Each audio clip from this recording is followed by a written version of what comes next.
इतने बरसते पानी में भी बहुत सुंदर व्यवस्था। हम कहें दया सिंह जी,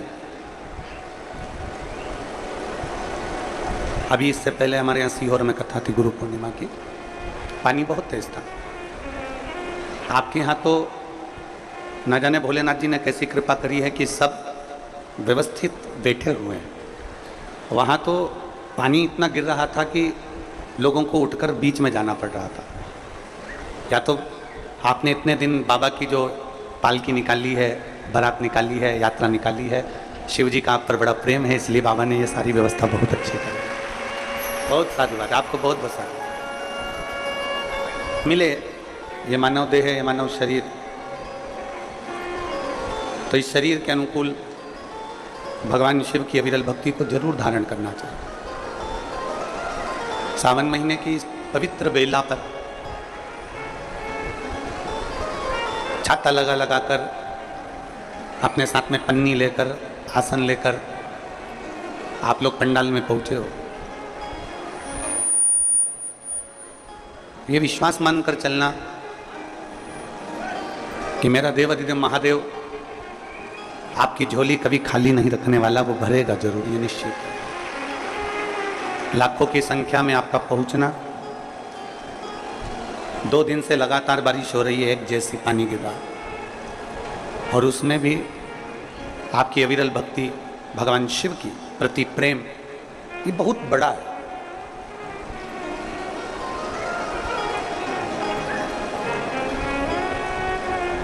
कल भी कथा में कहा था, एक विश्वास व्यक्ति को परमात्मा के नजदीक लेकर जाता है, एक भरोसा, एक दृढ़ता व्यक्ति को परमात्मा के करीब में पहुंचाता है।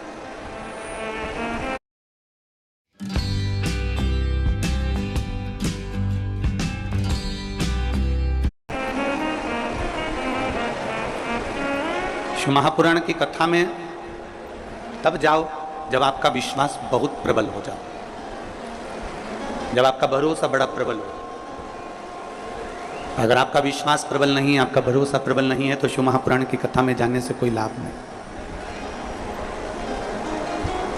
धान बोने से पहले किसान जब धान बोता है तो धान बोने से पहले जमीन को नरम कर लेता है, उसमें पानी भर देता है।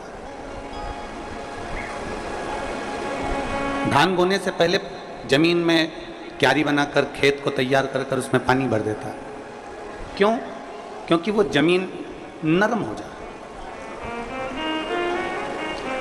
जमीन अगर नरम हो जाएगी तो उसमें फसल लगाने में दिक्कत नहीं होगी, उसमें बीज अंकुरित हो जाएगा और फसल तैयार हो जाएगी। जमीन को नरम करना जरूरी है। जमीन नरम होती है तब बीज अंकुरित होता है और बाहर निकलता है, और फिर वो पौधा बनता है, फिर हमें फसल प्राप्त होती है। जैसे नरम भूमि में बीज लगाने पर बीज अंकुरित हो जाता है, उसी तरह शंकर भगवान की कथा कहती है कि अपने अंदर इतनी नम्रता लेकर आ जाओ, इतनी नम्रता लेकर आ जाओ कि तुम्हारे मुख से एक बार श्री शिवाय नमस्तुभ्यम निकले और वो बीज अंकुरित हो जाए और तुम्हारा कल्याण हो जाए। इतनी नम्रता लेकर।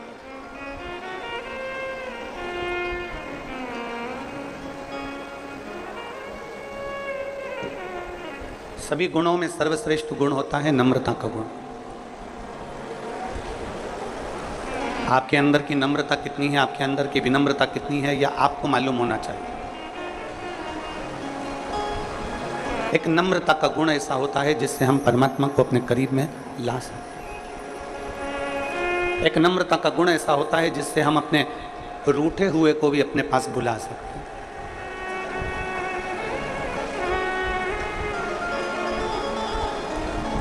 नम्रता का गुण।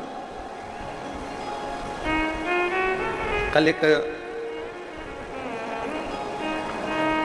बच्चे ने एक प्रश्न किया था। उस बच्चे ने कहा था कि गुरुजी, पत्र में उसने लिखा था, अब वो पत्र हमको ढूंढना पड़ेगा कल वाला।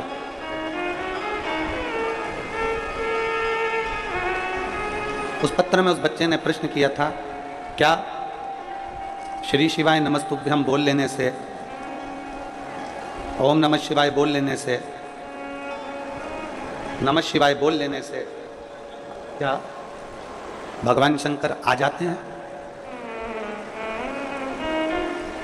क्या शिव आते हैं? क्या भगवान देवादिदेव महादेव आ जाते हैं? मान लो श्री शिवाय नमस्तुभ्यम, वो पत्र हमको यहाँ पर मिल नहीं रहा, पर वो पत्र उस लड़के ने जो लिखा, क्या श्री शिवाय नमस्तुभ्यम बोलने से भगवान शिव आते हैं? क्या ओम नमः शिवाय बोलने से भगवान शिव आते हैं? क्या नमः शिवाय बोलने से भगवान शिव आते हैं? आप सब छत्तीसगढ़ की मेरी जीजियां बैठी हैं, मेरे जीजा बैठे हैं, मेरी बेटियां, मेरे बेटा, मेरी माताएं, मेरे भाई सब बैठे हैं।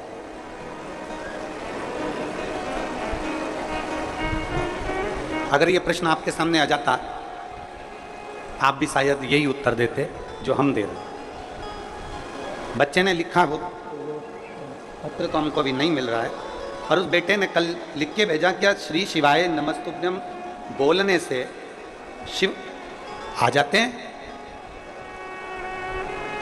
अगर वो बेटा यहाँ पर बैठा हो तो हम उस बेटे से कहेंगे कि तुम्हारे पास में जो बैठा हो, तुम्हारे पास में जो बैठी हो, उसको अपशब्द कहना चालू करो। तुम्हारे पास में जो बैठा बैठी हो, जो भी बैठा हो, अगर वो बच्चा यहाँ बैठा हो तो अपने पास में जो बैठा हो ना उसको गाली देना चालू करो।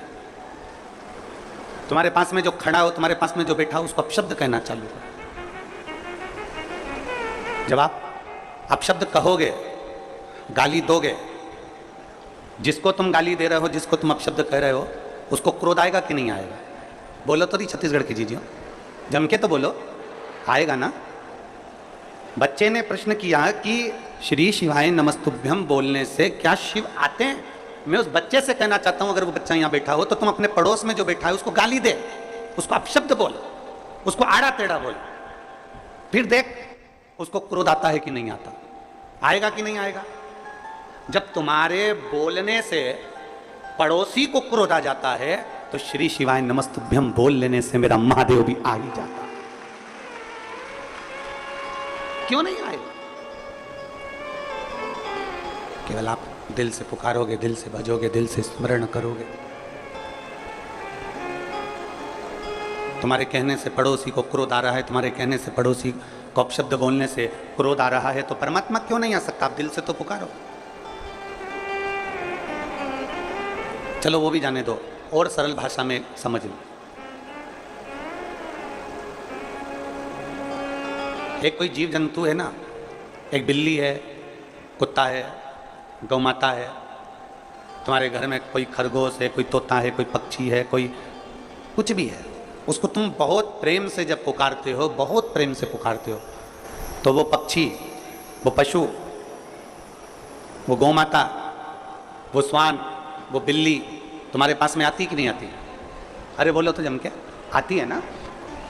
आपने केवल उसको प्रेम से पुकारा, आपने केवल उसको प्रेम से बुलाया, तो वो तुम्हारे करीब में आ गए। जब एक जीव तुम्हारे प्रेम से बुलाने से तुम्हारे करीब में आ सकता है, तो तुम्हारे प्रेम से, करुणा से, वात्सल्यता से परमात्मा को पुकारने पर मेरा देवादिदेव महादेव भी तुम्हारे पास में आ सकता है। बोल बम का नारा है सारी समस्या का हल।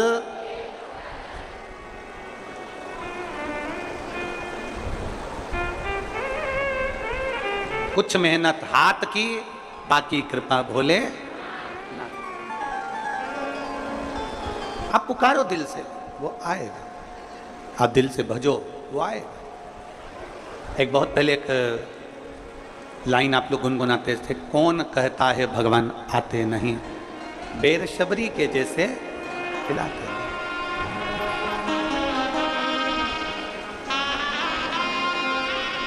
कौन कहता है भगवान सोते नहीं, लोरी यशोदा जी जैसी हम सुनाते नहीं। जिस दिन हम दिल से, स्नेह से भगवान शिव को पुकारेंगे, जिस दिन हम स्नेह से परमात्मा को आमंत्रित करेंगे, हमारा परमात्मा हमारे करीब में जरूर आएगा। तो देरी नहीं लगा सकता। शिव महापुराण की कथा क्या सिखाती है? भगवान शंकर की कथा केवल यही सिखाती है कि आप जिस परिस्थिति में हैं, आप जैसी भी परिस्थिति में हैं, उस परिस्थिति में परमात्मा को पुकारो। आप जिस परिस्थिति में, दुख की घड़ी है परमात्मा को पुकारो, सुख की घड़ी है परमात्मा को पुकारो।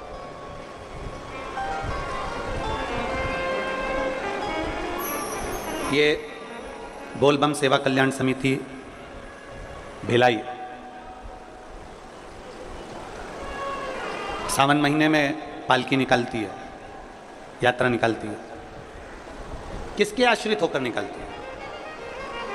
कोई समिति अपने आश्रित होकर नहीं निकालती। जिस देवाधिदेव महादेव की पालकी निकल रही है, जिस देवाधिदेव महादेव की पालकी का स्मरण हम कर रहे हैं, वो पालकी भी अगर निकल रही है तो उसके आश्रित होकर ही निकल रही है। ये कथा भले बोलबम सेवा कल्याण समिति करा रही है, दया सिंह जी अध्यक्ष हैं प्रदेश इस समिति से, तो वो इस कथा को करा रहे हैं, पर माना जाए ये कथा के लिए निमित्त दया सिंह जी को बनाया, कल्याण समिति को बनाया, पर कराने वाला तो सावन के महीने में मेरा देवाधिदेव महादेव है। निमित्त इनको बना दिया, पर कराने वाला वो देवाधिदेव महादेव है। और आपसे भी निवेदन है, आप जितनी मात्रा में यहाँ पर माताएं बैठी हैं, मेरी जीजियां बैठी, मेरे जीजा बैठे, मेरी बेटियां बैठे, जो इस कथा में बैठे हुए हैं, उनसे भी निवेदन है, आप इतने बरसते पानी में नहीं आ सकते थे, आप इतने बरसते पानी में नहीं आ सकते, पर आपको कथा तक लेकर आना, कथा में बिठाना और कथा श्रवण करने का बल प्रदान करना, ये किसी के बस की बात नहीं, केवल देवाधिदेव महादेव के बस की बात। किसकी सामर्थ्य था? आप और हम सोचे कि हम शंकर जी को अच्छे से जानते हैं, ना ना ना ना जाने कितने तपस्वी तप कर कर कर चले गए, ना जाने कितने साधक साधना कर कर कर चले गए, ना जाने कितने व्रत कर कर कर चले गए, कितनी उपासना कर कर कर चले गए, पर वो भगवान शिव को नहीं जानता है। आप और हम इतनी जल्दी भगवान शिव को नहीं जान सकते, आप और हम इतनी जल्दी भगवान शंकर को नहीं जान सकते। कितने तपस्वी, कितने साधक, कितने उपासक, कितने व्रत करने वाले, कितने साधना करने वाले भगवान शंकर की भक्ति को धारण करते करते करते करते करते करते चले गए, पर शिव को नहीं जानते।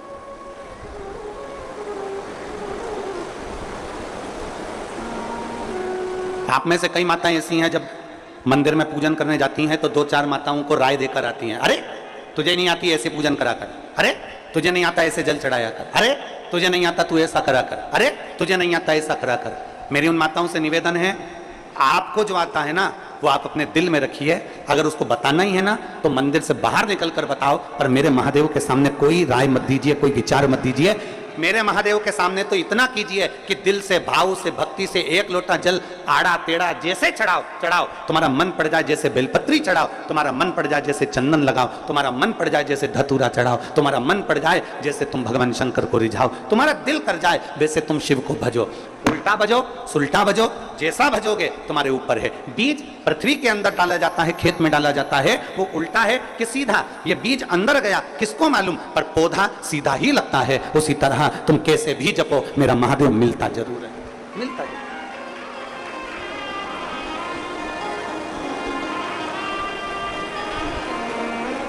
हमारी आदत होती है, हम चार लोगों को जाकर बताते हैं, तूने ऐसा गलत कर दिया, तूने ये गलत कर दिया। नहीं, शिव के सामने नहीं,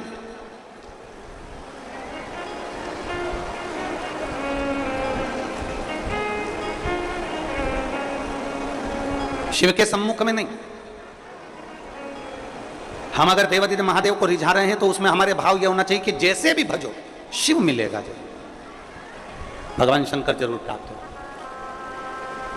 और तेरी कृपा बिना न हिले एक भी अणु, लेते हैं श्वास तेरी कृपा से तनु तनु। बखान क्या करूं मैं राखों के ढेर का, चपटी भगोत में खजाना कुबेर का। हे गंगधार मुक्ति द्वार ओमकार तू, भोले ओमकार तू, आयो शरण तिहारे शंभु तार तार। जिस भाव से भजो, जिस मन से भजो। अरे मरा मरा मरा मरा मरा मरा मरा मरा मरा मरा मरा मरा मरा मरा मरा मरा मरा मरा मरा कहकर भी पार उतर गए।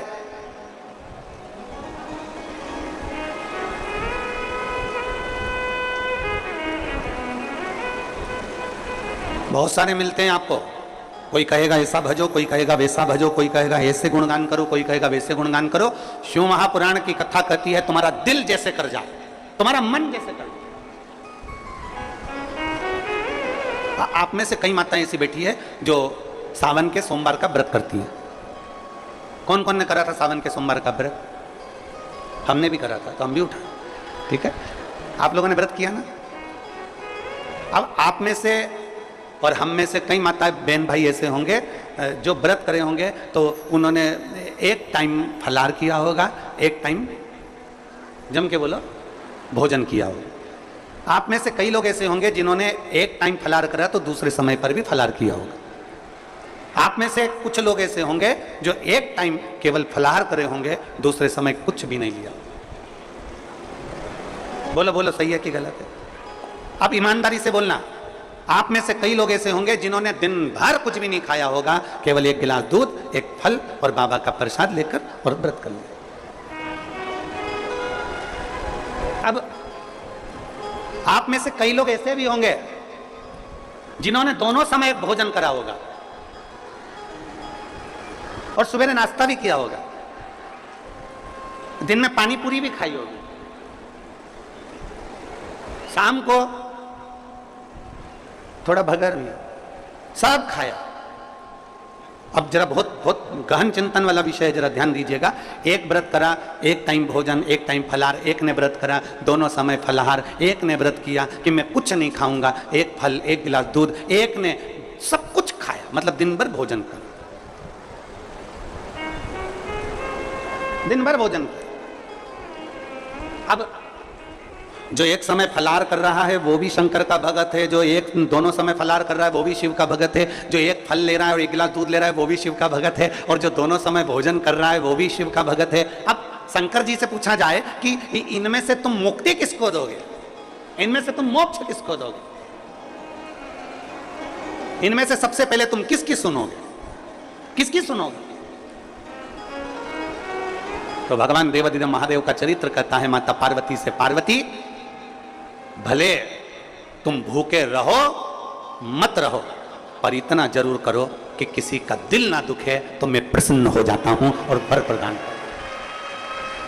तुमने व्रत किया ना किया, तुमने साधना करी ना करी, तुमने तप किया ना किया, तुमने उपास किया ना किया, पर इतना जरूर करो कि जिस दिन तुम्हारा व्रत है, जिस दिन तुम्हारा उपास है, उस दिन तुम्हारे मुख से अपशब्द ना निकले। जिस दिन तुम्हारा व्रत है उस दिन तुम्हारे मुख से आड़ा टेढ़ा ना निकले। जिस दिन तुम्हारा व्रत है उस दिन तुम अपने पिता, पति और परमात्मा, इन तीन के झूठे बर्तन अवश्य घिसे, अवश्य मांजे।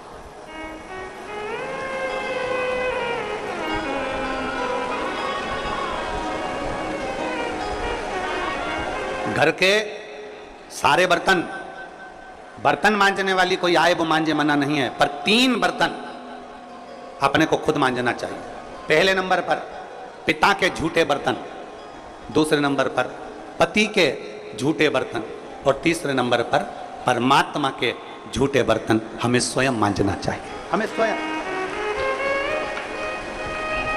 इन 3 के बर्तन अगर दूसरे मांजते हैं तो आधे से ज्यादा वस्तु पर हक जो बर्तन मांजता है उसका हो जाता है। अब तुम समझ लेना अच्छे से, हम इसको बहुत विस्तार से नहीं कहेंगे। मालूम पड़े पिता के झूठे बर्तन अगर आप मांज रहे हो, पिता के सामने आप झूठे बर्तन उठा रहे हो, पिता के सामने आप बर्तन लेकर जा रहे हो, पिता के सामने आप उनके बर्तनों को मांज रहे हो, पिता के सामने आप उनके बर्तन उनके कमरे में उठाने जा रहे हो, पिता के सामने आप उनके झूठे बर्तन ले जाकर घिस रहे हो, मांज रहे हो, साफ कर रहे हो, तो पिता आपको देखेंगे, देखेंगे तो उनके मन में आएगा मेरी बहू कितनी अच्छी है, देखो सारे बर्तन वो मांजने वाली मांजती है, पर मेरा झूठा बर्तन मेरी बहू मांजती है। तो पिता अपनी तिजोरी का माल निकाल के चुपचाप से तुमको दे, ये मेरी बहू है, सारे बर्तन दूसरे मांजते हैं, पर मेरी बहू मेरे बर्तन मांजती है, मेरी बहू मेरी सेवा करती है, मेरी बहू मेरी चाकरी करती है, मेरी बहू मेरे बर्तन घिसती है।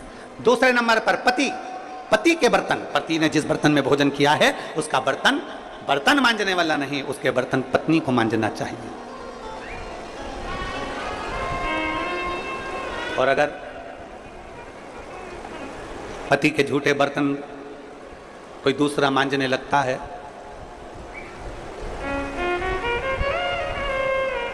तो एक दिन सेठानी नौकरानी और नौकरानी सेठानी हो जाती है। कोई भरोसा नहीं, बहुत सावधानी, बहुत सावधान। पिता, पति के झूठे बर्तन भी पत्नी को मांजना चाहिए। स्वामी के जब झूठे बर्तन मांजोगी, पति की दृष्टि में आएगा सारे घर के बर्तन दूसरे मांजते हो, पर मेरी पत्नी मेरे बर्तन मांजती है, मेरी पत्नी मेरे झूठे बर्तन उठाती है, मेरी पत्नी मेरे झूठे बर्तन संभालती है, मेरी पत्नी मेरे झूठे बर्तन उठाकर रखती है। मतलब उसकी दृष्टि में आपका भाव बढ़ता चले जाएगा। तो आपको जिस दिन तुम बोलो कि मुझे ये चाहिए, पति को याद आ जाएगा ये मेरी सेवा करती है, झूठे बर्तन तक संभालती है, तो तुरंत साड़ी भी दिलाएगा, करवा चौथ की अंगूठी भी दिलाएगा, निश्चित। एक पिता, एक पति, और तीसरे नंबर पर बोलो, सब बोलो जम के जरा, परमात्मा। तुम्हारे घर में भगवान का मंदिर है, तुम्हारे घर में छोटा सा शिवालय है, तुम्हारे घर में छोटा सा देवालय है, तुम्हारे घर में छोटा सा मंदिर बना हुआ है, उस मंदिर में तुम भगवान की पूजन करती हो, पूजन करने के बाद भगवान को स्नान कराती हो, स्नान करा हुआ बर्तन रखा रहता है, लोटा रखा रहता है जल चढ़ाने वाला, भगवान के भोग लगाने की छोटी सी कटोरी होती है, भगवान को पानी पिलाने का छोटा सा लोटा होता है, कलश होता है, झारी जी होती है या कोई गिलास होता है। भगवान का बर्तन, परमात्मा का बर्तन घर की स्त्री को, घर की नारी को स्वयं मांजना चाहिए, वो बर्तन मांजने वाले को नहीं देना चाहिए, क्योंकि परमात्मा ये देखता है कि ये मेरे बर्तन मांज रही है, मैं इसको भंडार भर देता हूं। पिता, सब लोग बोलेंगे कौन कौन के बर्तन मांजना चाहिए, जम के बोलो, पिता, पति और परमात्मा। इन तीन के बर्तन, इन तीन के झूठे बर्तन, इन तीन के झूठे पात्र का घिसना, झूठे बर्तन को मांजना श्रेष्ठ। पिता, पति और परमात्मा।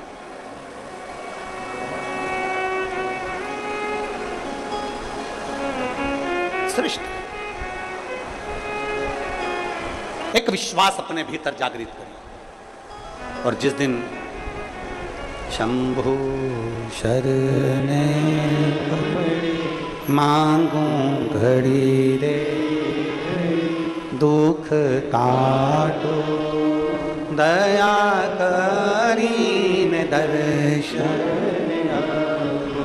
शंभु शरणे पड़े मांगू घड़ी रे घड़ी, दुख काटो दया करीन दर्शन।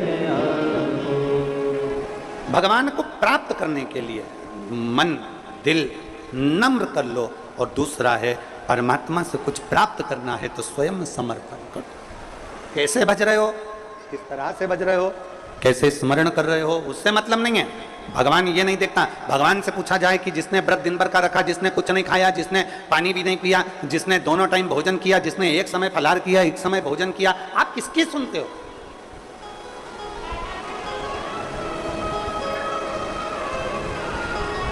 आप किसकी सुनोगे? तब भगवान शिव कहते हैं, तब भगवान शंकर कहते हैं, शिव माता पार्वती जी से कहते हैं, पार्वती जो किसी का दिल ना दुखा, जिसके मुख से कभी अपशब्द ना निकले।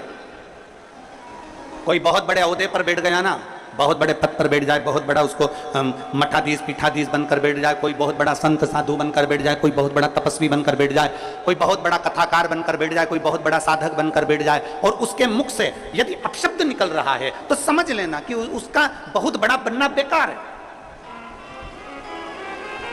उसका बहुत बड़ा बनना श्रेष्ठ करना ही।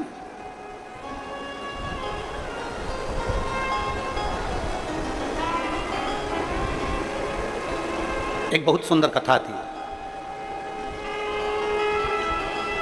एक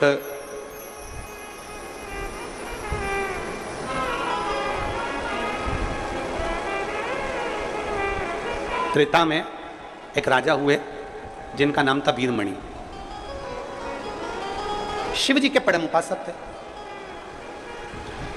भगवान शंकर के इतनी उपासना करते थे वीरमणि, इतनी उपासना करते थे कि शिव के बिना एक क्षण नहीं रहते।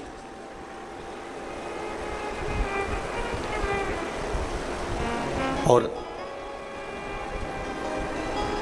देवपुर नाम के नगर में उनका निवास था। देवपुर नाम का एक नगर था त्रेता में, और उस नगर में वो निवास करते थे वीरमणि, बहुत विद्वान। वीरमणि स्वयं शंकर के उपासक थे, और वीरमणि का जो पुत्र था रुक्मंगद, वो भी शिव का उपासक था। वीरमणि भी शंकर के उपासक थे, और उनका बेटा रुक्मंगद भी भगवान शिव की आराधना करते। कई वर्ष निकल गए तप साधना करते करते, कई साल निकल गए तप साधना करते करते, कई वर्ष उनके तप साधना में निकल गए, पर वीरमणि को शिव का दर्शन नहीं हुआ। वीरमणि को शंकर का दीदार नहीं हुआ, शंकर का दर्शन नहीं हुआ। कई वर्ष निकल गए, और मैंने तेरे ही भरोसे बाबा, तेरे ही भरोसे हवा बिच उड़ती जावांगी बाबा, डोर हत्थों छड़ी ना मैं कट्टी जावांगी। भोले मैं तेरी कदम, शंभो मैं तेरी कदम, हवा बिच उड़ती जावांगी बाबा, डोर हत्थों छड़ी ना मैं कट्टी जावांगी। वीरमणि को आज तक शिव का दीदार नहीं हुआ। आराधना करते करते करते करते, शंकर का भजन करते करते, शिव की उपासना करते करते बहुत समय निकल गया। देवपुर नगर का राजा वीरमणि साधना करते करते कई वर्ष निकल गए, पर शंकर का कोई दीदार, शिव दिखे ही नहीं। आप में से कई मेरी जीजियां बैठी हैं, रोज शंकर के मंदिर जाती हैं, रोज जल चढ़ाती हैं, रोज शंकर के मंदिर में झाड़ू लगाती हैं, रोज शंकर जी के मंदिर में पोछा लगाती हैं, रोज शिव जी के मंदिर में दीप लगाती हैं, रोज शंकर जी को बेलपत्र चढ़ाती हैं, उनका श्रृंगार करती हैं। कई माताएं ऐसी हैं जिनको अभी तक शंकर का दीदार नहीं हुआ, पर इतना विश्वास से कहता हूं, छत्तीसगढ़ की इस पवित्र भूमि पर इतना विश्वास से कहता हूं, भले शंकर का दर्शन नहीं हुआ हो, पर इतना विश्वास से कहता हूं कि मेरे बाबा ने तुम्हारी झोली खाली तो रखी नहीं होगी, भर जरूर है। ये भरोसा है। राजा वीरमणि को, देवपुर नगर के राजा वीरमणि को शंकर का दर्शन नहीं हुआ। आखिरी में वीरमणि को लगा कि शिव का दर्शन नहीं हो रहा, मेरी साधना। वीरमणि का बेटा रुक्मंगद भी शिव की आराधना में लीन रहने लगा। श्री शिवा नमस्तु, श्री शिवा नमस्तु, श्री शिवा नमस्तु, श्री शिवा नमस्तु। वीरमणि भगवान शंकर की आराधना में डूबे रहते, रुक्मंगद भगवान शिव की आराधना में डूबे रहते। एक दिन वीरमणि कहीं से निकल कर जा रहे थे, और रास्ते में वीरमणि जब निकल कर जा रहे थे, नंदी भगवान शिव के गण नंदी रूप बदलकर पृथ्वी पर विचरण कर रहे थे, और वीरमणि ने देखा कि कोई ऐसा चमकदार व्यक्ति जिसके चेहरे का तेज इतना प्रबल है कि सूर्य भी उसके सामने फीका है।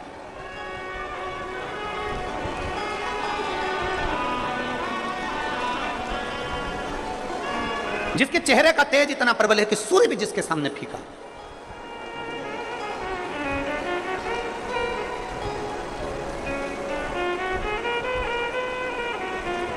कभी कभी ऐसा होता है, कभी, और ये अनुभव किया है हमने भी किया।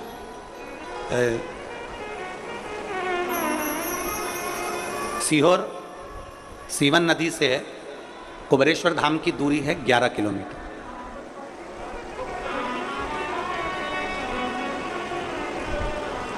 सुल्तानगंज से बाबा बैद्यनाथ जी की दूरी 150 किलोमीटर से ज्यादा।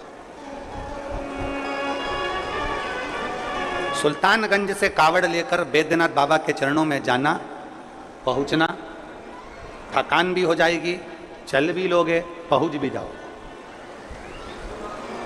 ओमकारेश्वर का जल लेकर उज्जैन तक लोग पहुंच जाते हैं 150-200 किलोमीटर, 150 किलोमीटर चल, लोग 90-100 किलोमीटर तक चल लेते।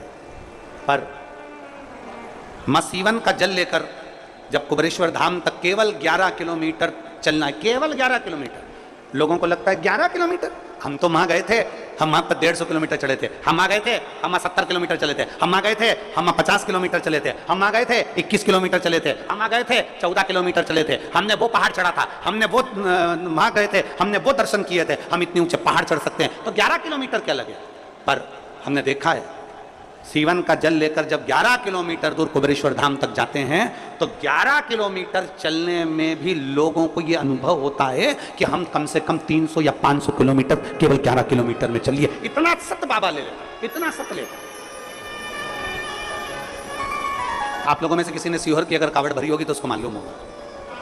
इतना सत्य, इतनी शक्ति, इतनी परीक्षा मेरा कुबेरेश्वर बाबा ले लेता। 11 किलोमीटर चलते चलते चलते चलते जब मात्र 1 किलोमीटर की यात्रा रह जाती है तब बाबा इतनी परीक्षा लेता है, इतनी परीक्षा लेता है कि अब तो चला नहीं जाता, केवल 11 किलोमीटर में। और लोग सुबह मॉर्निंग वॉक करते हैं तो 5 kilometre, 7 kilometre, 6 kilometre, 4 kilometre, 3 kilometre चल लेते हैं। पर कुबेरेश्वर धाम जब जाते हैं और जब बाबा की कांवड़ लेकर जाते हैं तो वहां थक जाते हैं, 1 किलोमीटर तो चला तक नहीं जाता, ऐसी स्थिति हो जाती है। हमने भी अनुभव किया। और जब 2 किलोमीटर की यात्रा रह गई हमारे चलते चलते चलते चलते, तब चलना नहीं जा रहा। साथ वाले बोले गाड़ी लगा दे, गाड़ी में बैठ जाओ। हमने कहा नहीं, थोड़ा और बचा है, चलते चलो। आखिरी में हमने देखा बोल बम बोल बम बोल बम बोल बम बोल बम बोलते बोलते बोलते बोलते चलते चलते आखिरी में 2 लड़कों के कंधे पर हाथ रखा, फिर चल दिए। चलते चलते चलते चलते फिर आखिरी में विचार कर अब 1 किलोमीटर बचा है पर चला नहीं जा रहा। इतनी देर में बाबा देवाधिदेव महादेव का स्मरण किया। एक छोटा सा छोरा गोरा गोरा सा आया, उसने हाथ पकड़ा, चीटी उंगली पकड़कर जो खींचता खींचता खींचता खींचता ले गया तो कुबेरेश्वर धाम तक पहुंचा। आखिरी परीक्षा पर भी वो साथ देता ही देता। आखिरी परीक्षा। अच्छा चलो तुमसे एक बात पूछें, उत्तर दोगे क्या? अरे बोलो तो भिलाई वालों, दोगे उत्तर? अपने बच्चे की ट्यूशन किस टीचर से लगवाते हो? वो टीचर जो तुम्हारे बच्चे के स्कूल में पढ़ाता है। बोलो बोलो, सही है? अरे जम के तो बोलो। किसी दूसरे टीचर के पास अपने बच्चे को नहीं भेजते, क्योंकि स्कूल का टीचर होगा तो एग्जाम के टाइम पर थोड़ा सा देख लेगा। बोलो बोलो, सही है? एग्जाम के समय पर थोड़ा सा देख लेगा। स्कूल का टीचर होगा तो थोड़ा सपोर्ट कर देगा। तो ट्यूशन कहां लगाई? स्कूल के टीचर के पास लगाई। क्यों? क्योंकि 1-2 महीना, 4 महीना, 6 महीना, 8 महीना, 3 महीना जब उसके पास पढ़ेगा तो एग्जाम के टाइम पर वो टीचर उसको देख लेगा। बस इसलिए हमने ट्यूशन उस बच्चे की उसके पास लगाई, क्योंकि वो 2-3, 4 महीना पढ़ेगा, 2-4 महीना रोज रोज रोज रोज प्रतिदिन उसके पास पढ़ेगा तो उसकी निगाह में रहेगा, निगाह में रहेगा तो परीक्षा में वो देख लेगा। उसी तरह हम 1 लोटा जल लेकर रोज रोज रोज रोज शंकर के मंदिर जाएंगे तो हमारी विपदा की घड़ी में वो भी देख लेगा। ये निश्चित हमारी विपदा की घड़ी में वो देख ले। और अंत समय प्रभु आना पड़ेगा, वचन दिया तो निभाना पड़ेगा। आए ना आए प्रभु कुटुंब कबीरा, अंत समय प्रभु आना पड़ेगा, वचन दिया तो निभाना पड़ेगा। अंत समय प्रभु आना पड़ेगा, और वचन दिया तो निभाना पड़ेगा। एक बहुत चमक सा चेहरा था वीरमणि को। लगा इतना सुंदर तो मैंने किसी पुरुष को देखा ही नहीं, इतना सुंदर पुरुष तो मैंने देखा ही नहीं। इसकी सुंदरता कितनी। और ये चमक ये दमक फुलवन में महक सब कुछ सरकार तुम्हीं से है। इतना सुंदर मैंने नहीं देखा। वीरमणि ने सोचा इतनी सुंदरता किसी पुरुष में आज तक मैंने नहीं देखी, इतनी सुंदरता। वीरमणि उनके पास में चले गए, प्रणाम करा। मैं देवपुर नगर का राजा हूं, मेरा नाम वीरमणि है, मेरा नाम वीरमणि है, मैं देवपुर नगर का राजा हूं।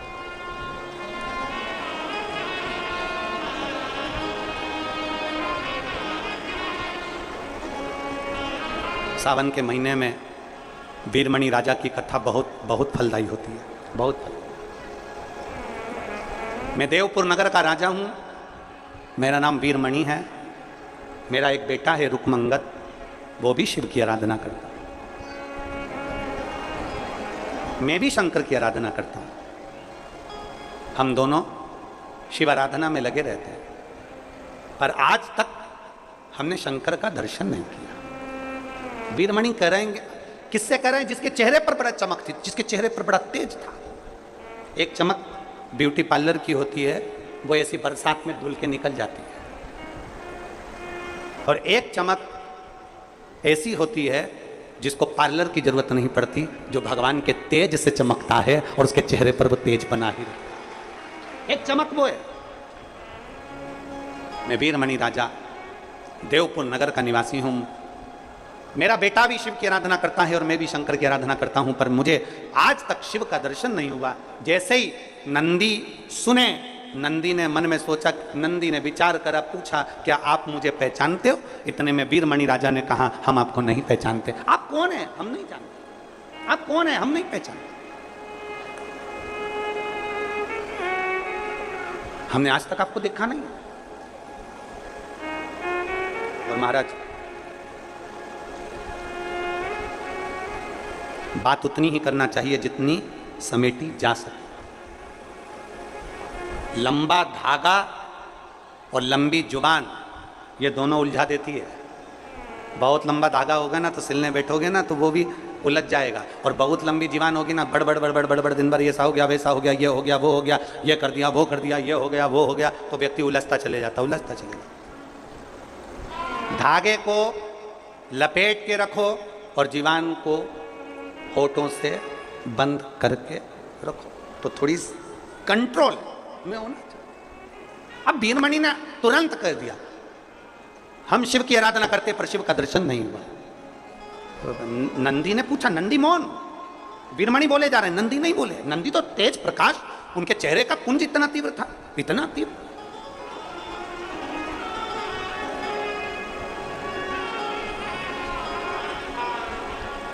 कभी कभी होता है। एक पत्र देखिए,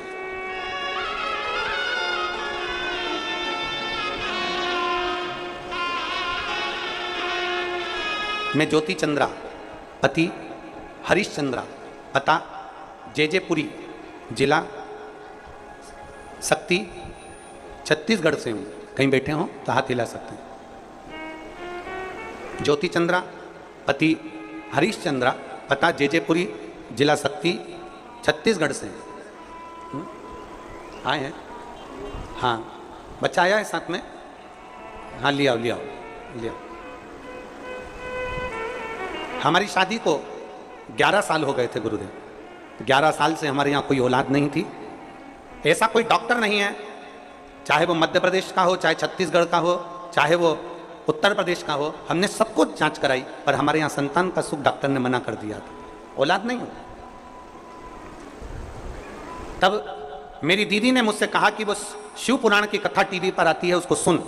हम पति पत्नी ने आसन लगाकर टीवी के सामने बैठकर आपकी पहली बार कथा सुनी और बाबा से यही मांगा कि हमारे घर में संतान हो जाए। पशुपतिनाथ का व्रत किया, पर मेरे घर में औलाद नहीं हुई। एक बार नहीं, 2 बार नहीं, 3 बार हमने पशुपति व्रत कर लिया, पर औलाद नहीं। तब डॉक्टर ने तो कह दिया था कि तुम्हारे यहाँ औलाद नहीं होगी, अब करे तो करे क्या। आखिरी में हमने विचार कर लिया कि अब व्रत भी नहीं करेंगे, कुछ ना करें। मैं शंकर जी के मंदिर में 1 लोटा जल चढ़ाने के लिए गई और जल चढ़ा